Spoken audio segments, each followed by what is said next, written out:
Hello, ഇന്ന് നമ്മൾ നോക്കാൻ പോകുന്നത് 19/2024 എന്ന് പറഞ്ഞ ക്വസ്റ്റ്യൻ പേപ്പറാണ്.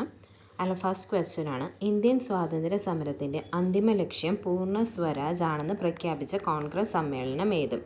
പൂർണ്ണ സ്വരാജ് ആണെന്ന് പ്രഖ്യാപിച്ച കോൺഗ്രസ് സമ്മേളനം ഏതെന്നാണ് ചോദ്യം. ആൻസർ ലാഹോർ കോൺഗ്രസ് സമ്മേളനത്തിലാണ് പൂർണ്ണ സ്വരാജ് ആണെന്ന് പ്രഖ്യാപിച്ചത്. അതിൻ്റെ അധ്യക്ഷൻ നമ്മുടെ ജവഹർലാൽ നെഹ്റു ആയിരുന്നു. 1929 പൂർണ്ണ സ്വരാജ് പ്രഖ്യാപിച്ചത്. എന്നിട്ട് അവരെന്ത് പറഞ്ഞു, ഇതൊക്കെ ഈ INC സമ്മേളനങ്ങളെല്ലാം നടക്കുന്നത് ആ ഒരു വർഷത്തിൻ്റെ അവസാനത്തിലാണ്.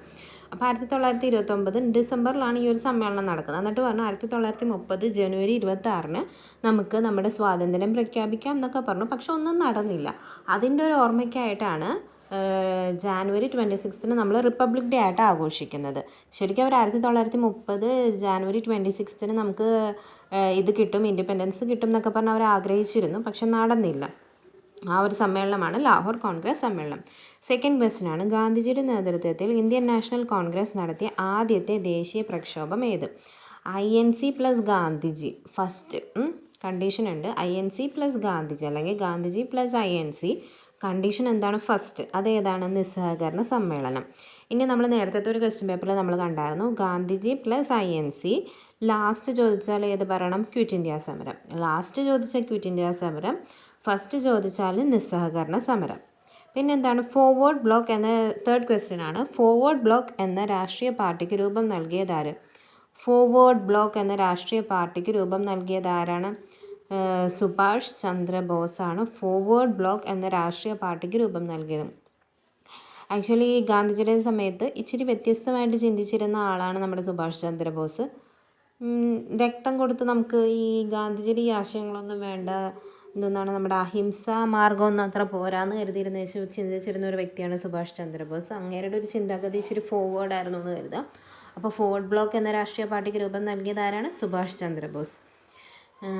ഇന്ത്യയുടെ വടക്ക്, നാലാമത്തെ ക്വസ്റ്റ്യൻ ആണ്, ഇന്ത്യയുടെ വടക്ക് പടിഞ്ഞാറൻ പ്രദേശങ്ങളിൽ നിരവധി സമരങ്ങൾക്ക് നേതൃത്വം നൽകുകയും ദുരാഷ്ട്രവാദത്തെയും ഇന്ത്യയുടെ വിഭജനത്തെയും എതിർക്കുകയും ചെയ്ത നേതാവ്, പിന്നീട് ഇന്ത്യ ഗവൺമെൻറ്റിൻ്റെ പരമോന്നത ബഹുമതിയായ ഭാരതരത്ന ലഭിക്കുകയും ചെയ്ത വ്യക്തി ആരാണ്? അതാണ് ഖാൻ അബ്ദുൾ ഗാഫർ ഖാൻ ആണ്. പുള്ളിക്കാരൻ അറിയപ്പെടുന്നത് അതിർത്തി ഗാന്ധി, ഫ്രോണ്ടിയർ ഗാന്ധി എന്നറിയപ്പെടുന്നതാണ് ഖാൻ അബ്ദുൾ ഗാഫർ ഖാൻ. അങ്ങേരെ പറയുന്നതാണ് ഇന്ത്യയുടെ വടക്ക് പടിഞ്ഞാറൻ പ്രദേശങ്ങളിലെ, വടക്ക് പടിഞ്ഞാറൻ നോർത്ത് വെസ്റ്റ് എന്ന് വെച്ചാൽ നമ്മുടെ രാജസ്ഥാൻ, ജമ്മു ആ ഒരു സൈഡ് പ്രദേശങ്ങൾ നിരവധി സമരങ്ങൾക്ക് നേതൃത്വം നൽകുകയും ദുരാഷ്ട്രവാദത്തെയും ഇന്ത്യയുടെ വിഭജനത്തെയും എതിർക്കുകയും ചെയ്ത നേതാവ്, പിന്നീട് ഇന്ത്യ ഗവൺമെൻറ്റിൻ്റെ പരമോന്നത ബഹുമതിയായ ഭാരതരത്ന ലഭിക്കുകയും ചെയ്ത വ്യക്തി ആരാണ്? ഖാൻ അബ്ദുൾ ഗാഫർ ഖാൻ. ചുവടെ തന്നിരിക്കുന്നവരിൽ ആരാണ് ഇന്ത്യൻ സമര കാലഘട്ടത്തിലെ മിതവാദി നേതാക്കളിൽ ഉൾപ്പെടാത്തത്? ഗോപാലകൃഷ്ണ ഗോഖലെ മിതവാദി, WC ബാനർജി മിതവാദി, ഫിറോസ് ഷാ മേത്ത മിതവാദിയാണ്. ബാലഗംഗാധര തിലകൻ മാത്രം എന്തല്ല മിതവാദിയല്ല. സ്വത്തവകാശം മൗലിക അവകാശങ്ങളിൽ നിന്നും എടുത്തു കളഞ്ഞ ഭരണഘടനാ ഭേദഗതി ഏതാണ്? സ്വത്തവകാശം എടുത്തു കളഞ്ഞത് 44-ാം ഭരണഘടനാ ഭേദഗതി പ്രകാരമാണ് സ്വത്തവകാശത്തേക്ക് എടുത്തു കളഞ്ഞത്. കാരണം സ്വത്തവകാശം ഒരു റൈറ്റ് ആയിട്ട് ഇരുന്നാൽ നമ്മൾക്കിപ്പോൾ ഒരു റോഡിന് വേണ്ടി സ്ഥലം എടുക്കേണ്ട വന്നാൽ അതൊന്നും നടക്കാണ്ട് വരും. മനസ്സിലായോ? റോഡ്, പാലം, ഫ്ലൈ ഓവർ ഇതൊക്കെ പണിയേണ്ടി വരുമ്പോൾ, റെയിൽവേ ഇതിനൊക്കെ വേണ്ടി പണിയേണ്ടി വരുമ്പോൾ സ്ഥലം എടുക്കാനൊന്നും ഗവൺമെൻറ്റിന് സാധിക്കില്ല. ഒരു രാജ്യത്തിൻ്റെ വികസനത്തിന് ഇതെല്ലാം അത്യാവശ്യമാണ്. അതുകൊണ്ടാണ് നമ്മുടെ റൈറ്റിൽ നിന്ന് എടുത്ത് മാറ്റിയത്. 7th ക്വസ്റ്റ്യൻ, സംസ്ഥാനങ്ങളിൽ ഏറ്റവും ഉയർന്ന കോടതി ഏതാണ്? സംസ്ഥാനങ്ങളിൽ വെച്ച് ഏറ്റവും ഉയർന്ന കോടതി ഏതാണ്? നമുക്കറിയാവുന്നതാണ് ഹൈക്കോടതി. ഭരണഘടനാ ഡ്രാഫ്റ്റിംഗ് കമ്മിറ്റിയുടെ അധ്യക്ഷൻ ആരാണ്? ഭരണഘടനാ ഡ്രാഫ്റ്റിംഗ് കമ്മിറ്റിയുടെ അധ്യക്ഷൻ ആരാണ്? ഡോക്ടർ BR അംബേദ്കർ ആണ് ഡ്രാഫ്റ്റിംഗ് കമ്മിറ്റിയുടെ അധ്യക്ഷൻ. ലോകത്തിലെ ഏറ്റവും വലിയ എഴുതപ്പെട്ട ഭരണഘടനയുള്ള രാജ്യം ഏതാണ്? ഏറ്റവും വലിയ എഴുതപ്പെട്ട ഭരണഘടനയുള്ള രാജ്യം ഇന്ത്യക്കാണ്. ഭരണഘടനയുടെ ആമുഖത്തിൽ സൂചിപ്പിച്ചിട്ടുള്ള അടിസ്ഥാന ലക്ഷ്യങ്ങളിൽ ഉൾപ്പെടാത്തത് ഏത്? പരമാധികാര, ജനാധിപത്യ, സ്ഥിതിസമത്വ, സാഹോദര്യം, റിപ്പബ്ലിക്. ഇത്രയും കാര്യങ്ങളൊക്കെയാണുള്ളത്. ഇതിൽ മൗലിക അവകാശങ്ങൾ ഇല്ല. സിമ്പിൾ ക്വസ്റ്റ്യൻ ആണ്. കൈസറി ഹിന്ദ് പദവി ഗാന്ധിജി ബ്രിട്ടീഷ് ഗവൺമെൻറ്റിന് തിരികെ നൽകാൻ ഇടയാക്കിയ സംഭവം ഏത്? ഏത് സംഭവം? നമ്മുടെ ജാലിയൻ വാലാബാഗ് കൂട്ടക്കൊലയാണെന്ന് വെച്ചാൽ റൗലറ്റ് ആക്ടിനെതിരായിട്ട് ആൾക്കാർ ഒരുമിച്ച് കൂടിയിട്ട് അവിടെ വെടിവെച്ച് ആൾക്കാരൊക്കെ മരിച്ചു. അങ്ങനത്തെ കാരണത്തോടു കൂടി എന്ത് വരും? നമ്മുടെ ഇന്ത്യക്കാർ മരിച്ചു വീണു. സോ അതിൻ്റെ പരമായിട്ട് കൈസറി ഹിന്ദ് പദവി ഗാന്ധിജി, പിന്നെ സർ പദവി നമ്മുടെ രവീന്ദ്രനാഥ് ടാഗോർ, പിന്നെ നമ്മുടെ സരോജിനി നായിഡു, ഇവരൊക്കെ ഇതിനെ എതിർത്ത ആൾക്കാരാണ്. 12th question. ഇനി ക്ഷേത്ര നിർമ്മാണമില്ല, വിദ്യാലയ നിർമ്മാണമാണ് ഇന്ത്യക്ക് വേണ്ടത്. പ്രധാന ദേവാലയം വിദ്യാലയം തന്നെ ആകണം എന്ന് ആഹ്വാനം ചെയ്ത സാമൂഹ്യ പരിഷ്കർത്താവ് ആര്? അതാണ് നമ്മുടെ ശ്രീനാരായണ ഗുരു. ഒന്ന് ഓർത്താൽ മതി, ഗുരുക്കൾ എവിടെ ഉണ്ടാവുക? നമ്മുടെ വിദ്യാലയത്തിലല്ലേ ഉണ്ടാവുള്ളൂ. അപ്പം ക്ഷേത്ര നിർമ്മാണമില്ല, വിദ്യാലയ നിർമ്മാണമാണ് ജനതയ്ക്ക് വേണ്ടതെന്ന് അറിഞ്ഞത് ആരാണ്? ഒരു ഗുരുവാണ് പറഞ്ഞത്, നമ്മുടെ ശ്രീനാരായണ ഗുരു. ചട്ടമ്പി സ്വാമികളുടെ യഥാർത്ഥ പേരെന്താണ്? അയ്യപ്പൻ എന്നാണ് ചട്ടമ്പി സ്വാമികളുടെ യഥാർത്ഥ പേര്. പഴശ്ശി കലാജം അല്ല കലാപം അടിച്ചമർത്തിയ ബ്രിട്ടീഷ് സബ് കളക്ടർ ആരാണ്? അപ്പം പഴയ ഒരു ബാർബർ എന്നാണ് ഞാൻ പഠിച്ചു വെച്ചിരിക്കുന്നത്. ഈ ക്വസ്റ്റിൻ്റെ കോഡ് ഞാൻ പഠിച്ചു വെച്ചാൽ പഴയ ബാർബർ ആയിരുന്നു എന്ന്. പഴശ്ശി കലാപത്തിൽ ആ പഴയം എടുത്തിട്ടുണ്ട്. ബാബർ എന്നാണ് തോമസ് ഹാർവേ ബാബർ. അപ്പോൾ ഒരു പഴയ ബാർബർ വന്നിട്ട് അങ്ങോട്ട് വെട്ടിക്കളഞ്ഞു, അങ്ങനെയാണ് ഞാൻ പറയുന്നത്. പഴശ്ശി കലാപം അവിടെ നടന്നുകൊണ്ടിരിക്കുമ്പോൾ പഴയ ഒരു ബാർബർ വന്നിട്ട് എല്ലാം അങ്ങോട്ട് വെട്ടിക്കളഞ്ഞു. അതാണ് ഞാൻ ഓർത്ത് വെച്ചിരിക്കുന്നത്. ആരാണ്? Thomas Harvey Babur. American model അറബിക്കടലിൽ എന്ന മുദ്രാവാക്യം ഏത് സമരവുമായി ബന്ധപ്പെട്ടിരിക്കുന്നു? അതാണ് പുന്നപ്ര വയലാർ സമരം. കേരള ഹൈക്കോടതി ചീഫ് ജസ്റ്റിസ് ആര്? കേരള ഹൈക്കോടതിയുടെ ചീഫ് ജസ്റ്റിസാണ് AJ ദേശായി, എന്ന് വെച്ചാൽ ആശിഷ് ജിതേന്ദ്ര ദേശായി. കേരളത്തിലെ ആദ്യത്തെ സമ്പൂർണ്ണ ഡിജിറ്റൽ ജില്ല ഏത്? കേരളത്തിലെ ആദ്യത്തെ സമ്പൂർണ്ണ ഡിജിറ്റൽ ജില്ല നമ്മുടെ തൃശ്ശൂർ പൂരം നടക്കുന്ന ജില്ലയാണ് ഡിജിറ്റൽ ജില്ല. അതെങ്ങനെ ഓർത്തു വയ്ക്കും നമുക്ക്? ഡിജിറ്റൽ. അപ്പോൾ എന്തായാലും ഉറപ്പായിട്ട് ഇതിൽ എറണാകുളം ഉണ്ടാവും, പിന്നെ തിരുവനന്തപുരം എന്തോ ഓപ്ഷനിലില്ല. അതൊക്കെയാണ് നമുക്ക് ഏറ്റവും കൂടുതൽ ഡൗട്ട് വരുന്നത്. കേരളത്തിൽ ആദ്യത്തെ സമ്പൂർണ്ണ ഡിജിറ്റൽ ജില്ല അപ്പോൾ ഏതാണ്? ഡിജിറ്റലാണ്. തൃശ്ശൂരുകാർ. കുന്നംകുളം ഉള്ളത് തൃശ്ശൂരാണ്, നമ്മുടെ പൂരം നടക്കുന്നത് തൃശ്ശൂരാണ്. ഇത്രയൊക്കെ ഓർത്തിരിക്കുക, അതാണ് digital. Transfer of power in India എന്ന ഗ്രന്ഥത്തിൻ്റെ കർത്താവ് ആര്? VP മേനോൻ. എന്ന് വെച്ചാൽ നമ്മളുടെ നാട്ടുരാജ്യ സംയോജനത്തിലൊക്കെ പ്രവർത്തിച്ച മനുഷ്യനാണ് VP മേനോൻ. പുള്ളിക്കാരൻ്റെ ബുക്കാണ് എന്ത്? Transfer of power in India. താഴെ പറയുന്നവൽ ഫ്രാൻസിൻ്റെ അധിനിവേശ പ്രദേശം ഏത്? ഫ്രാൻസിൻ്റെ ഇതിലുള്ള പ്രദേശം ഏതാണ്? നമ്മുടെ പോണ്ടിച്ചേരിയാണ് ഫ്രാൻസ് അധിനിവേശ പ്രദേശം. സംസ്ഥാന പുനഃസംഘടനാ കമ്മീഷനിലെ മലയാളിയായ അംഗം ആര്? സംസ്ഥാന പുനഃസംഘടനാ കമ്മീഷനിലെ മലയാളിയായ അംഗം ആരാണ്? KM പണിക്കറാണ്. സംസ്ഥാന പുനഃസംഘടനാ കമ്മീഷനിലെ മലയാളിയായ അംഗം KM പണിക്കർ. റൂർക്കല ഇരുമ്പുരുക്ക് വ്യവസായശാലയ്ക്ക് സഹായം നൽകിയ രാജ്യം? ഞാൻ പറഞ്ഞു, നേരത്തെ പറഞ്ഞിട്ടുണ്ട്, റോഗ് എന്നാണ് ഇത് പഠിച്ചെടുക്കുന്നത്. Rourkela Odisha Germany. G Germany, O Odisha, R Rourkela Germany. Indian ബഹിരാകാശ വകുപ്പിൻ്റെ ചൊവ്വാ ദൗത്യത്തിൻ്റെ പേരെന്ത്? ചൊവ്വാ ദൗത്യം ചന്ദ്രയാൻ ഇടരുത്.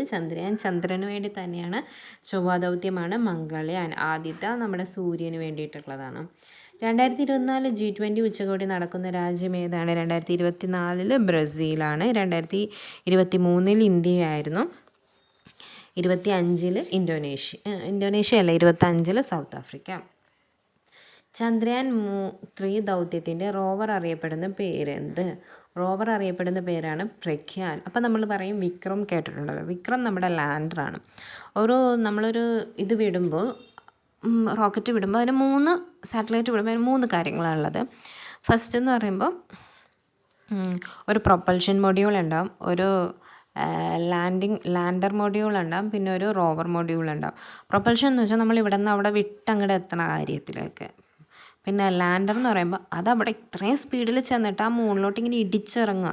അത് സേഫായിട്ട് അവിടെ ഇറങ്ങണം. അതിന് വേണ്ടിയിട്ടാണ് നമുക്ക് ലാൻഡർ ഉള്ളത്. അതാണ് നമ്മുടെ ചന്ദ്രയാൻ 3 വിക്രം.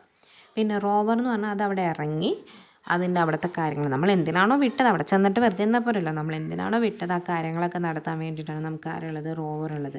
ആ റോവറിന് ഉള്ള ദൗത്യത്തിൻ്റെ റോവറാണ് എന്ത്? പ്രഗ്യാനാണ് നമ്മുടെ ചന്ദ്രയാൻ 3 റോവർ. ഹിമാലയൻ പർവ്വതനിരയെ സംബന്ധിച്ച പ്രസ്താവനകളിൽ ശരിയായത് കണ്ടെത്താനാണ് 25th ക്വസ്റ്റ്യൻ. ഹിമാലയൻ പർവ്വതനിരയിൽ ഏറ്റവും ഉയരം കൂടിയ നിര ഏത്? ഏറ്റവും ഉയരം കൂടിയ നിര ഹിമാദ്രി എന്നാണ് അവർ പറഞ്ഞിരിക്കുന്നത്. ഇത് ശരിയാണോ തെറ്റാണോ? നമ്മളൊരു ഇങ്ങനത്തെ ഓപ്ഷൻസ് എന്ന ക്വസ്റ്റ്യൻസ് കാണുമ്പോൾ, സെൻറ്റൻസ് ഓറിയൻറ്റഡ് ആയിട്ടുള്ള ക്വസ്റ്റ്യൻസ് കാണുമ്പോൾ ഫസ്റ്റ് ക്വസ്റ്റ്യൻ വായിക്കുക, അത് ശരിയാണോ തെറ്റാണോ നോക്കുക. എന്നിട്ട് അത് ഓപ്ഷനിൽ വേഗം എന്നിട്ട് ഓപ്ഷൻ പോയി ചെക്ക് ചെയ്യുക. ചിലപ്പോൾ നമുക്ക് ആ ഒരു ഒറ്റ സെൻറ്റൻസിൽ നിന്ന് തന്നെ നമുക്ക് ചിലപ്പോൾ ആൻസർ കിട്ടിയെന്നിരിക്കും. ഇപ്പോൾ ഇവിടെ നോക്കിയാൽ ഹിമാലയ ചോദിച്ചേക്കുന്ന ചോദ്യം എന്താണ്? ഹിമാലയൻ പർവ്വത പ്രസ്ഥാനങ്ങൾ ശരി കണ്ടെത്തുക. അപ്പോൾ നമ്മൾ തന്നെ വേഗം അതിൻ്റെ അരിയത്ത് ഒരു ടിക്ക് ഇട്ട് വെച്ചിട്ട് ഒരു അടിയിൽ ഒരു അണ്ടർലൈൻ ചെയ്ത് വയ്ക്കുക. അപ്പോൾ നമുക്ക് ക്വസ്റ്റ്യൻ പിന്നെ ശരിയാണോ തെറ്റാണോ എന്ന് വേണ്ട, നമുക്ക് ഇമേജിൽ നിന്ന് പെട്ടെന്ന് ടിക്കിട്ട് കാണുമ്പോൾ നമ്മൾ എടുക്കേണ്ടത് എന്താണ് ശരിയായിട്ടുള്ളത്. എന്നിട്ട് നോക്കുക, ഹിമാലയ പർവ്വത നിരയിൽ ഏറ്റവും ഉയരം കൂടിയ നിര ഏതാണ്? ഹിമാദ്രി. നമുക്കറിയാം ഹിമാദ്രി, ഹിമാചൽ, ശിവാലിക് എന്നാണ്. ഹിമാദ്രി ഏറ്റവും പൊക്കി നമ്മൾ വരയ്ക്കും, ഹിമാചൽ ഇച്ചിരി താഴ്ത്തി വരയ്ക്കും, ശിവാലിക് വളരെ താഴ്ത്തി വരയ്ക്കും, അങ്ങനെയാണ്. ലോകത്തിലെ ഏറ്റവും, അപ്പം അത് ശരിയാണ്. ലോകത്തിലെ ഏറ്റവും ഉയരമുള്ള കൊടുമുടിയായ മൗണ്ട് എവറസ്റ്റ് ഇന്ത്യയിൽ സ്ഥിതി ചെയ്യുന്നു. മൗണ്ട് എവറസ്റ്റ് ഇന്ത്യയിലാണോ? അല്ല, നമുക്കറിയാം മൗണ്ട് എവറസ്റ്റ് എവിടെയാണ്? നേപ്പാളിലാണ് സ്ഥിതി ചെയ്യുന്നത്. സോ സെക്കൻഡ് ക്വസ്റ്റ്യൻ തെറ്റാണ്. അപ്പോൾ 2 ഓപ്ഷനുള്ളത് എല്ലാം നമുക്ക് കട്ട് ചെയ്ത് കളയാം. അങ്ങനെ നമുക്ക് അപ്പം തന്നെ ഈ 2 സെൻറ്റൻസ് വായിച്ചപ്പോൾ തന്നെ നമുക്ക് ഉത്തരം കിട്ടി. കാരണം എയിലും ബിയിലും ഡിയിലും 2 ഉണ്ട്, അത് തെറ്റാണ്. അപ്പോൾ നമുക്ക് എന്ത് മനസ്സിലാക്കാം? തേർഡ് സെൻറ്റൻസ് വായിക്കേണ്ട ആവശ്യം പോലും ഇല്ല, ഓൾറെഡി നമുക്ക് കിട്ടി 1ഉം 3ഉം. നമുക്കിപ്പോൾ എന്തായാലും ഒന്ന് നോക്കിയേക്കാം. സിന്ധു, ഗംഗ, ബ്രഹ്മപുത്ര എന്നീ നദികൾ ഹിമാലയൻ നദികൾ എന്നറിയപ്പെടുന്നത്. Very correct. ഇനി അടുത്തത് 26 ക്വസ്റ്റ്യൻ. ഇന്ത്യയുടെ അതിർത്തി രാജ്യങ്ങളുമായി ബന്ധപ്പെട്ട പ്രസ്താവനകളിൽ ശരിയായത് കണ്ടെത്തുക. 7 രാജ്യങ്ങൾ ഇന്ത്യയുമായി അതിർത്തി പങ്കിടുന്നു. ശരിയാണ്. എല്ലാത്തിലും 1 ഉണ്ട്. ഒരു ഓപ്ഷൻ മാത്രം നമുക്ക് കട്ട് ചെയ്ത് കളയാം. ബംഗ്ലാദേശുമായി ഇന്ത്യ ഏറ്റവും കൂടുതൽ ദൂരം അതിർത്തി പങ്കിടുന്നു. അതും ശരിയാണ്. 2 ഉണ്ട്. നമുക്ക് 2 ഓപ്ഷൻ കട്ട് ചെയ്യും, അപ്പോഴും ബാക്കി കിടക്കും. അപ്പോൾ നമ്മൾ എന്ത് ചെയ്യണം? ഇങ്ങനത്തെ കേസിൽ നമ്മൾ എല്ലാ ഓപ്ഷൻസും വായിക്കേണ്ടിയിരിക്കുന്നു. അഫ്ഗാനിസ്ഥാനുമായി ഇന്ത്യ ഏറ്റവും കുറഞ്ഞ ദൂരം അതിർത്തി പങ്കിടുന്നു. അതും ശരിയാണ്. So answer is option D, എല്ലാം ശരിയാണ്. ഇന്ത്യയുടെ തീരപ്രദേശം സംബന്ധിച്ച പ്രസ്താവനകളിൽ തെറ്റായത് കണ്ടെത്തുക. തെറ്റായത് കണ്ടെത്താനാണ് ഇവിടെ പറഞ്ഞിരിക്കുന്നത്. അപ്പോൾ നമ്മൾ എന്ത് ചെയ്യണം? ഒരു ക്രോസ് മാർക്ക് ഇട്ടിട്ട് അടിയിൽ ഒരു അണ്ടർലൈൻ ചെയ്തേക്കുക. എന്നിട്ട് ആ താഴോട്ട് ഓരോ സെൻറ്റൻസും ശരിയാണോ തെറ്റാണോ എന്ന് ഇടുക. മനസ്സിലായോ? പടിഞ്ഞാറൻ തീരസമതലം അറബിക്കടലിനും പശ്ചിമഘട്ടത്തിനും ഇടയിൽ. അത് ശരിയാണ്, പക്ഷെ നമുക്ക് വേണ്ടത് തെറ്റാണ്.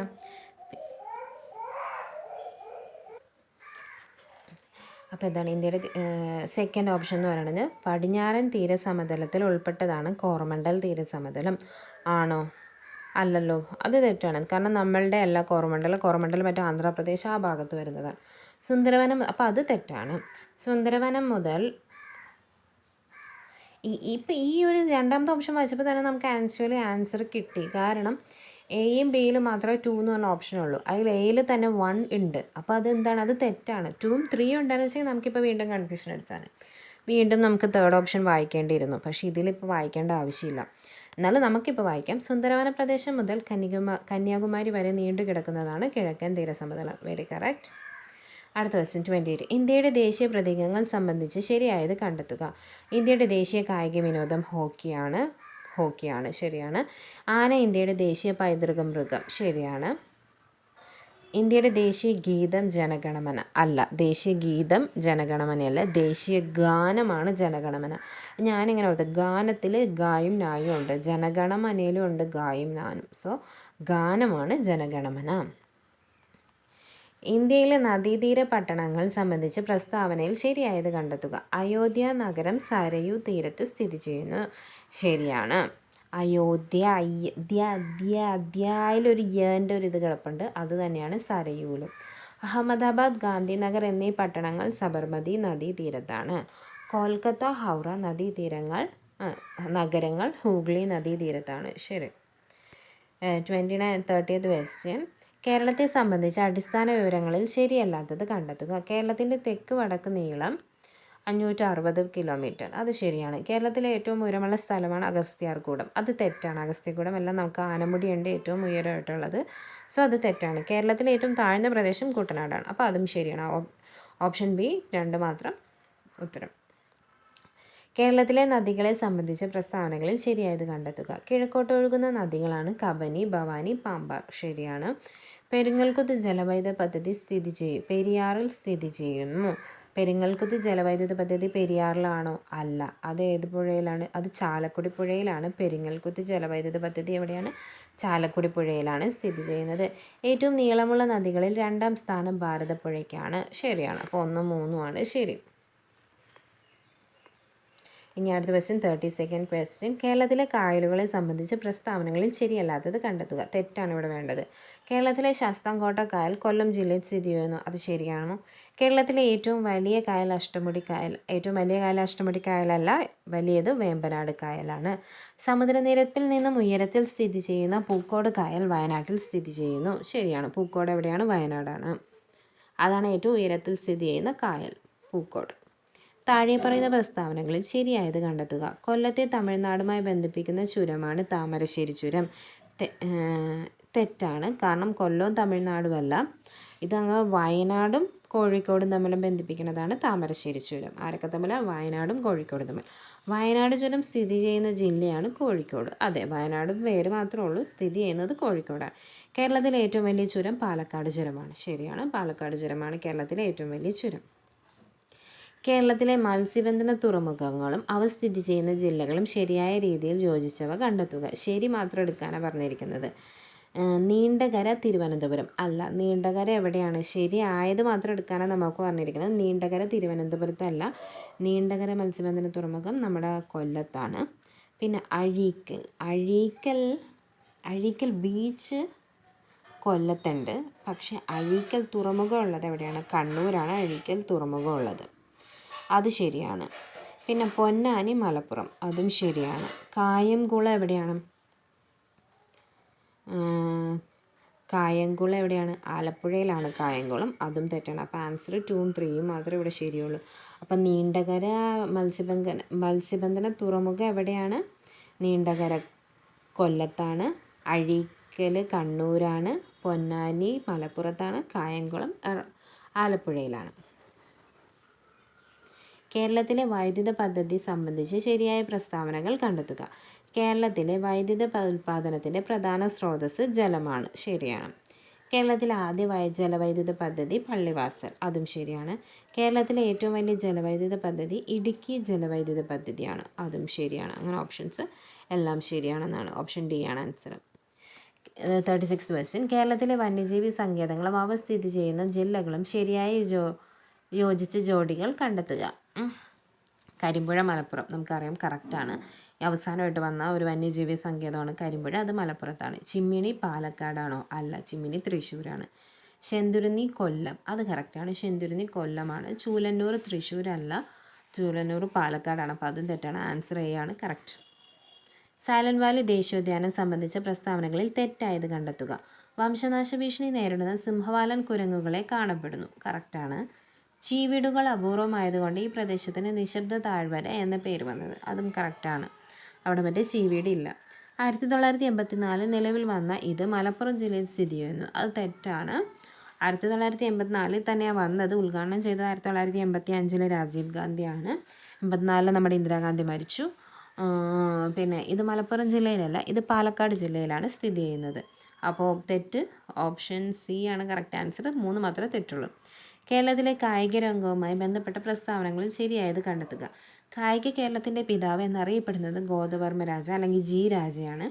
ഒളിമ്പിക്സിൽ പങ്കെടുത്ത ആദ്യത്തെ മലയാളി വനിത പി.ടി. ഉഷ. ഇന്ത്യക്ക് വേണ്ടി യൂറോപ്യൻ വോളിബോൾ ലീഗിൽ കളിച്ച ആദ്യത്തെ ഏഷ്യക്കാരൻ ജിമ്മി ജോർജാണ്. അതും കറക്റ്റാണ്.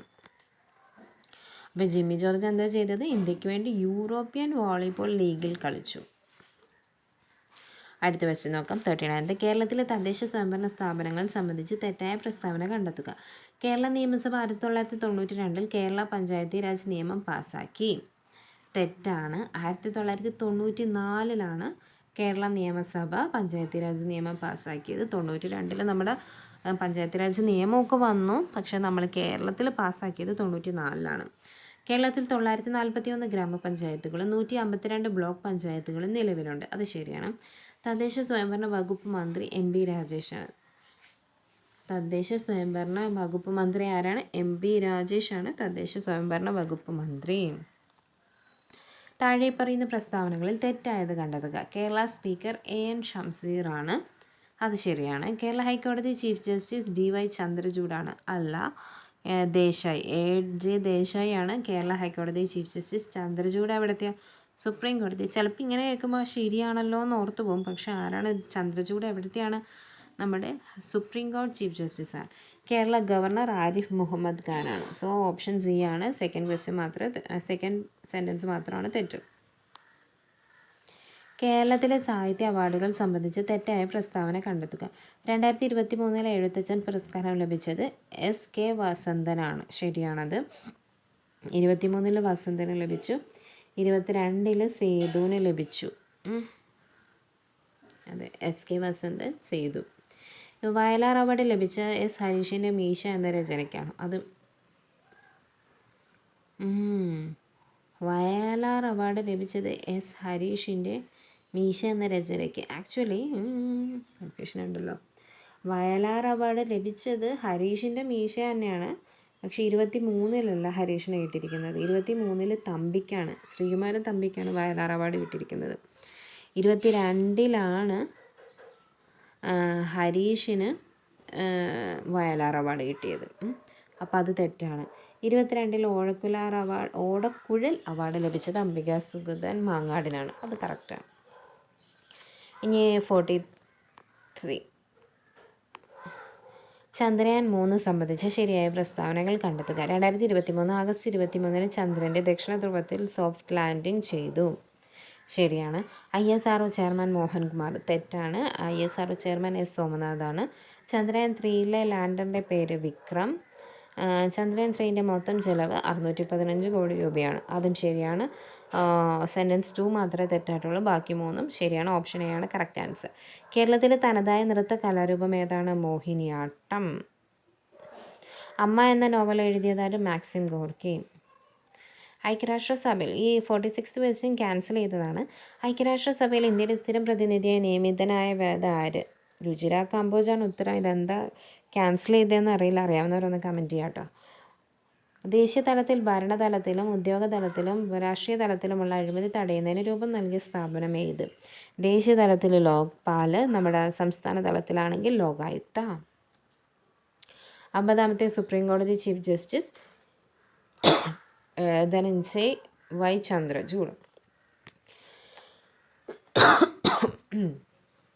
സാമ്പത്തിക പ്രവർത്തനങ്ങളിൽ സർക്കാരിൻ്റെ ഇടപെടൽ പരിമിതപ്പെടുത്തി വ്യക്തി സ്വാതന്ത്ര്യത്തിന് പ്രാധാന്യം നൽകണമെന്ന ലെയ്സർ ഫെയർ സിദ്ധാന്തം കൊണ്ടുവന്ന ഏത് സാമ്പത്തിക ശാസ്ത്രജ്ഞനാണ്? ആൻസർ ഇതിലില്ല, അതുകൊണ്ട് ക്യാൻസൽ ചെയ്തു. ആഡം സ്മിത്ത് ആണ് ഇതിൻ്റെ ആൾ. ലെയ്സർ ഫെയർ സിദ്ധാന്തം ആരുടെയാണ്? Adam Smith.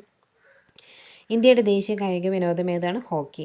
മനുഷ്യനെ ബഹിരാകാശത്ത് എത്തിക്കുന്ന ISROയുടെ ഗഗൻയാൻ പദ്ധതിക്ക് നേതൃത്വം നൽകിയത് ആര്? ഡോക്ടർ എസ് ഉണ്ണികൃഷ്ണൻ നായരാണ് ഇത് നേതൃത്വം നൽകിയിരിക്കുന്നത്.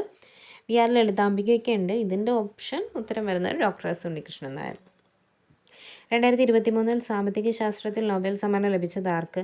ക്ലോഡിയ ഗോൾഡിൻ എന്ന് ഓർത്താൽ മതി. സാമ്പത്തികം എന്ന് വെച്ചാൽ സമ്പത്ത് വേണം. സമ്പത്ത് ഉള്ള ആൾക്കാർക്ക് എന്ത് വാങ്ങാൻ പറ്റുള്ളൂ? ഗോൾഡ് വാങ്ങാൻ പറ്റുള്ളൂ. അതാണ് 2023 ആരാണ്? Claudia gold. പുള്ളിക്കാരത്തി എന്താ ചെയ്യുന്നത് വെച്ചാൽ ജെൻഡർ ഇക്വാളിറ്റി ഇല്ലേ, ജെൻഡർ ഗ്യാപ്പിനെ പറ്റിയൊക്കെ പഠിച്ച പുള്ളിക്കാരത്തിയാണ്. അതിനാണ് ഈ നൊബേൽ സമ്മാനം കിട്ടിയിരിക്കുന്നത്. അസ്ഥികൾക്ക് കാഠിന്യം നൽകുന്ന സംയുക്തമാണ് കാൽസ്യം ഫോസ്ഫേറ്റ്.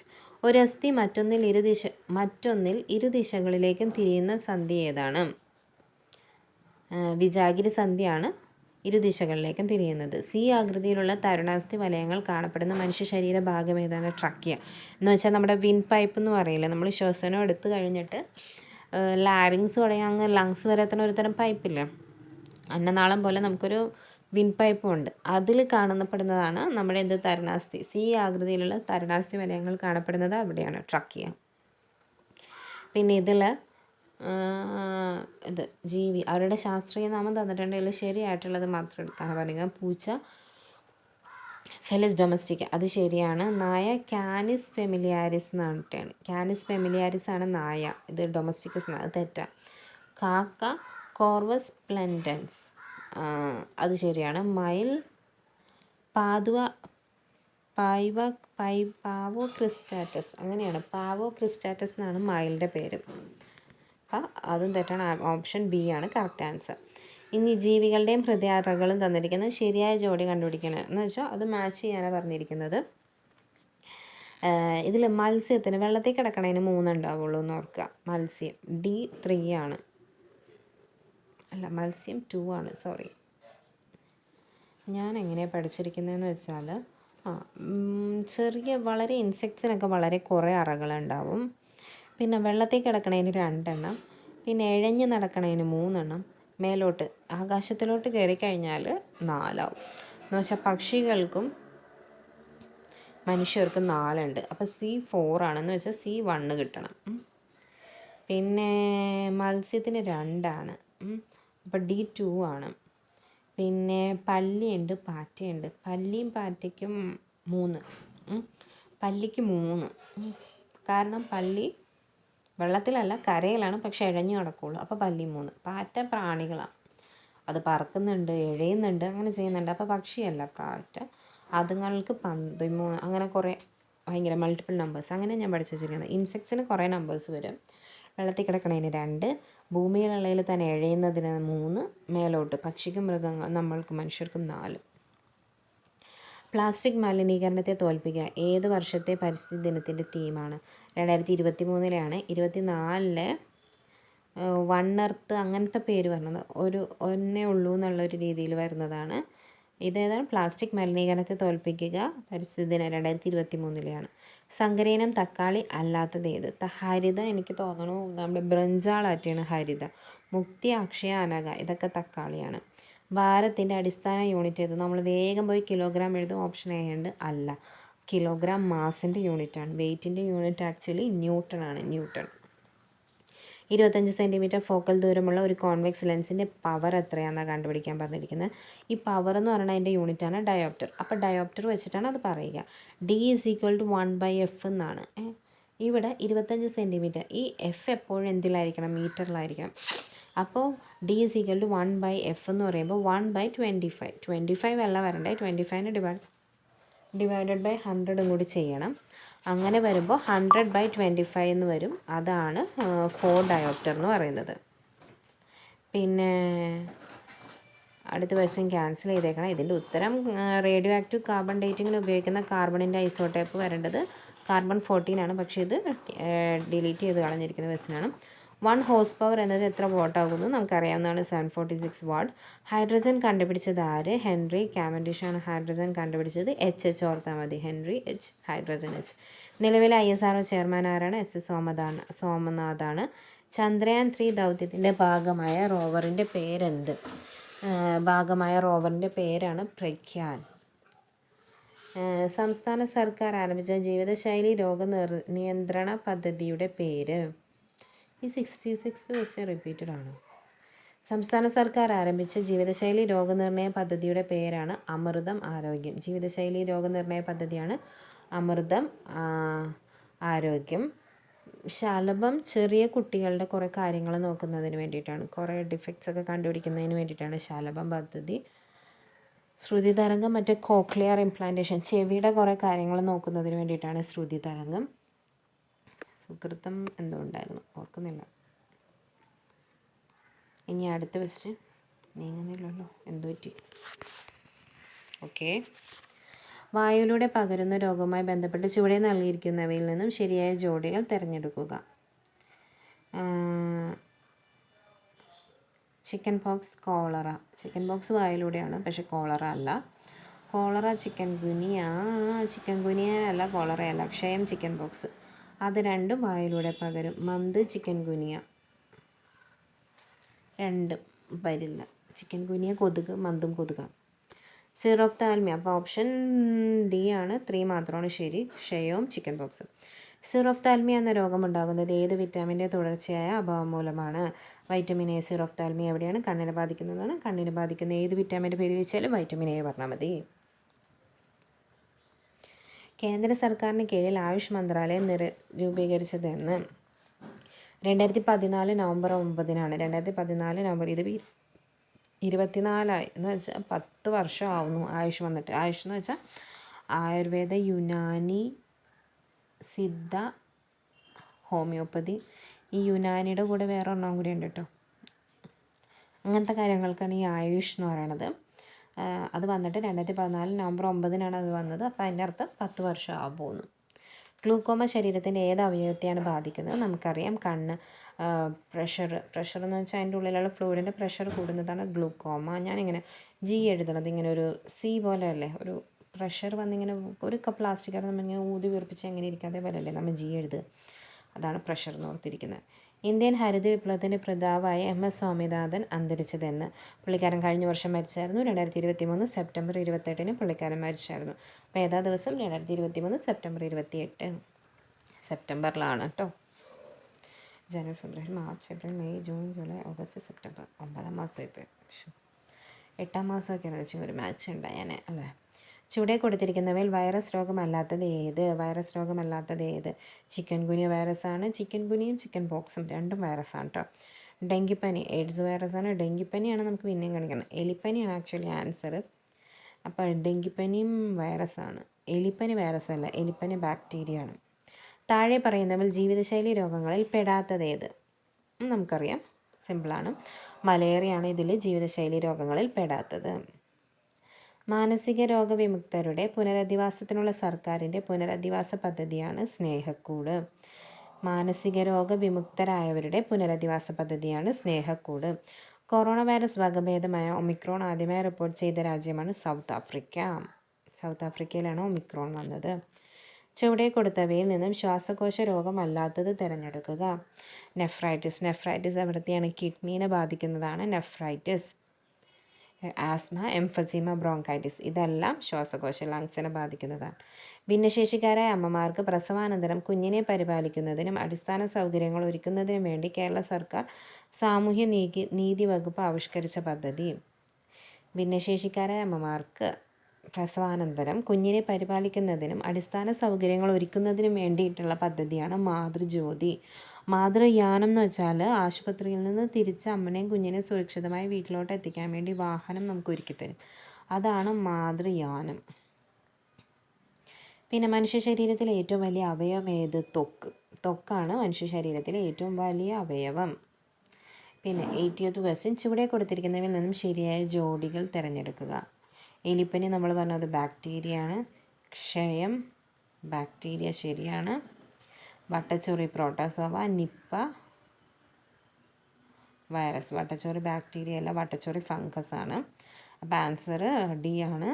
ക്ഷയം bacteria correct, Nipah virus correct, വട്ടച്ചൊറി ഫംഗസ് ആണ്, എലിപ്പനി ബാക്ടീരിയ ആണ്. ഇത്രയാണ് നമ്മുടെ GK ക്വസ്റ്റ്യൻസ്. ബാക്കി മാത്സ് ആണ്. നിങ്ങൾ മാത്സും കൂടി ചെയ്ത് നോക്കണം. അപ്പോൾ എല്ലാവർക്കും ഓൾ ദി ബെസ്റ്റ്.